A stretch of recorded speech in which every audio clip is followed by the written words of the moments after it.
Welcome back. Let's see what can help us to become joyful leaders. If we want to grow a plant from a seed, the first step is to put the seed in fertile soil. This will provide it with all the nutrients needed. But that's only the beginning of growth. We also need to give it ample water and lighting. Furthermore, we need to provide proper humidity, fertilizers, and all the other necessary environments specifically meant for that species, because each individual plant has different traits and requires different care. Before growing as a joyful leader, we need to walk the path of self-discovery and understand which species we are and understand what we really need. This path of self-discovery will also help us to reveal our life goal and set our North Star, which will guide us through all the turbulences in life. We'll speak about finding our life goal in our next lecture, but first, let's widen our perception. When we observe ourselves holistically, we can roughly define us in 3 dimensions, namely physical, psychological, and spiritual. Physical level is easy to understand because it is constituted from our body that we can perceive by our senses. We can find that modern medical science has dedicated most of their time to it. To maintain it, we need to provide proper food, enough rest, physical activity, and economic security. The psychological level includes our conscious and unconscious mind, our intelligence and ego. Our unconscious mind is a reservoir of our past good and bad experiences, and it can tremendously affect our perception, behavior, reasoning, likes and dislikes. It also affects our relationships, so we need to be very careful to notice our destructive thoughts and actions. That's why our joyful leader should get familiar with psychological level very well.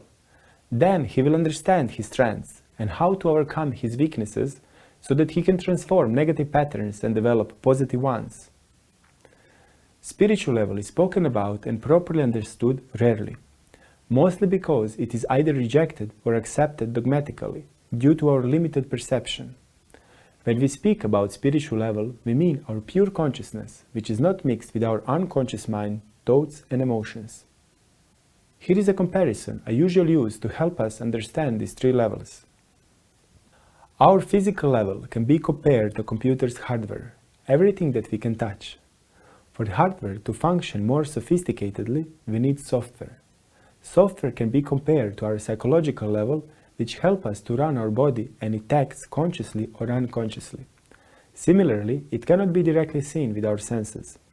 Spiritual level, on the other hand, is compared to a user, which is totally different from this computer and uses it to achieve a specific goal. The problem comes if the user does not know how to use the software properly, or if he gets lost in the game of leadership and forgets his original identity and purpose. Therefore, with the help of a spiritual level, we can avoid manifesting a lower nature, boiling with anger, fear, and desire to control. We can just see them as challenges to face in order to become a better leader.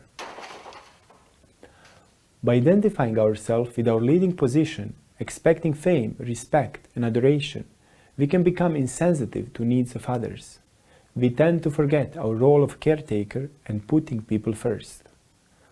To help implement all this, I want to give you a practical tip, because knowledge without practice is just information.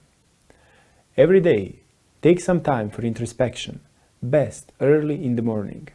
Take time without any outside distractions and try to connect with your true self. Remember the people you are leading and which contribution you can make to their lives and the whole society. Think what you would really like to achieve this day and how it fits in your long-term vision and the legacy you want to leave behind. Doing this in the morning leaves strong impression through the whole day. In this way, it is easier to resist our lower temptations and remain aligned with our purpose in the midst of daily challenges. Connecting with this level will also help you to define your life goals, which we will speak about in the next chapter. Take care.